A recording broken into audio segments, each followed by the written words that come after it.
काल रात्रीचीच एक घटना पाहिली तर कुलाबाच्या सेंट जॉर्ज हॉस्पिटलच्या परिसरामध्ये गाडी सापडली, त्यात मोठ्या प्रमाणात पैशांची कॅश होती. राहुल नार्वेकरचे कार्यकर्ते असल्याचे ठाकरेंचे आणि शिंदेचे पण कार्यकर्ते होते तिथे आणि ह्या दोन्ही शिवसैनिकांनी हा आरोप केलेला आहे. कसं पाहताय? मला वाटते की पैशाचा वापर नक्कीच नाही करायचं. हे इलेक्शनमध्ये स्थानिक लोक आणि स्थानिक कार्यकर्ता जे आहेत त्यांचे कामच्या आधारावरती लोक ते निर्णय घेणार की कोणाला वोट द्या आणि कोणाला नाही. आमचे नेता आदरणीय एकनाथजी शिंदेंनी इतकी सक्रिय काम केलं ऑन ग्राउंड की पैशाची गरजच नाही. आणि जे लोक असं वापर करतात, माझी विनंती आहे की इलेक्शन कमिशनला दाखल घ्यायचं आणि नक्कीच चौकशी करायचं. तसंच वॉर्ड क्रमांक 124 मध्ये देखील काल रात्री शिंदे शिवसेना आणि ठाकरे शिवसेनेमध्ये राडा झाला आहे. इथली जी उमेदवार आहे ती शिवसेना ठाकरे गटाचे आहे, सकीना शेख म्हणून. त्यांच्यामध्ये शिंदे शिवसेनेचे उमेदवार हरून खान यांच्या कार्यकर्त्यांनी हल्ला केल्याचा ठाकरे गटाच्या पदाधिकाऱ्यांचा आरोप आहे.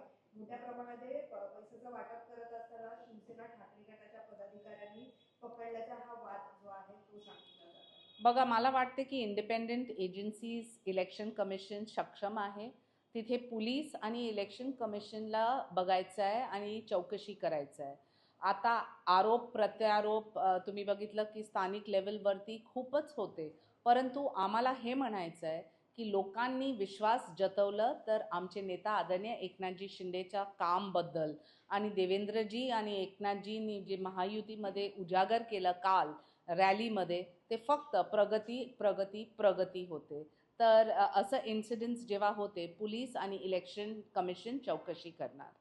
लाडकी बहिणी संदर्भामध्ये महानगरपालिका निवडणुकीच्या पार्श्वभूमीमध्ये राज्यात आदर्श आचारसंहिता लागू असताना लाडकी बहीण योजनेचा नियमित किंवा प्रलंबित लाभ देता येईल असं, परंतु जानेवारी महिन्याचा लाभ देता येईल. आणि दुसरीकडे आपण पाहतोय की या सगळ्यामध्ये निवडणूक आयोगाने मजाव केला असल्याचं पाहायला मिळते. 14 जानेवारीला लाडकी बहिणीच्या खात्यामध्ये डिसेंबर आणि जानेवारी महिन्याचा जो काही हप्ता आहे तो देखील येण्याची शक्यता आहे, पण काँग्रेसने याच्यावरती आक्षेप घेतला होता.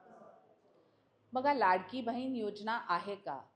ते आहे की जे महिलांना सशक्त करायचं, कोणाला मेहंदी क्लास करायचं, घरी ट्युशन क्लास करायचं, टिफिन सर्व्हिस करायचं आहे, त्यांना प्रोत्साहित करायला हे एक लाभार्थीच्या स्कीम आहे. आता जे तक्रार केलं आणि इलेक्शन कमिशनला वाटते की नाही करायचं आहे, तर आम्ही त्यांचा सन्मान करतात. परंतु हे म्हणायचं की हे एक ब्राईब आहे, हे एक ब्राईब नाही. हे महिलांना सशक्त करायचं एक प्रावधान आहे.